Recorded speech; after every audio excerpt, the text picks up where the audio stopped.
হচ্ছে। এইসব বন্ধ করতে কিন্তু প্রশাসনের কোনো উদ্যোগ নেই, শুধু পুলিশকেই কিন্তু দোষী হবে না, এটা দেখভালের দায়িত্ব পরিবেশ এবং জেলা প্রশাসনের। ইউনো সাহেব এবং রেসিডেন্ট সাহেবরা নাকে তেল দিয়ে কিন্তু ঘুমিয়ে থাকে, দোষ পায় শুধু পুলিশ। তারা কি কোনো দায়িত্ব নাই?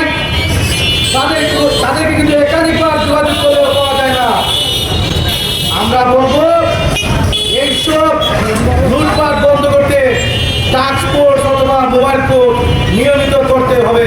নদী রক্ষার জন্য রাতের আধারে যাতে করে কালো লুটপাট করতে না করে তার যৌক্তিক ব্যবস্থা গ্রহণ করতে হবে। আমাদের সদর উপজেলার সদর থানা ওসি মহোদয় যথেষ্ট তথ্য রয়েছে, যদি আপনারা উদ্যোগ গ্রহণ করেন আমাদের সদর থানার ওসি মহোদয় যথাযথ ব্যবস্থা নেওয়ার জন্য উনি সবসময় প্রস্তুত রয়েছে।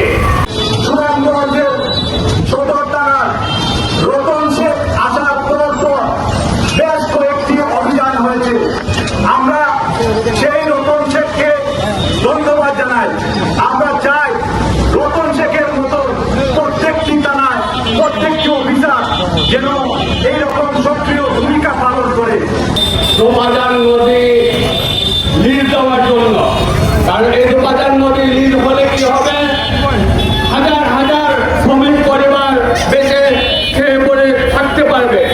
কিন্তু কিছু স্বার্থন্যায়ী মহল এটা যাতে লিজ না হয় তারা তাদের বলগেট দিয়ে এই মেশিন দিয়ে বোমা মেশিন দিয়ে বালু উত্তোলন করতে অবৈধভাবে।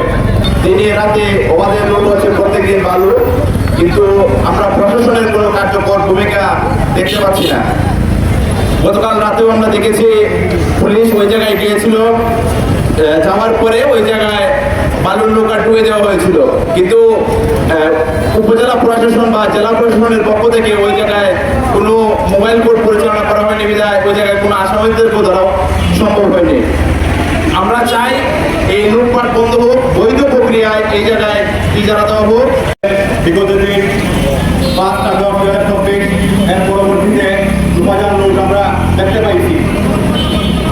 পরবর্তীতে আমাদের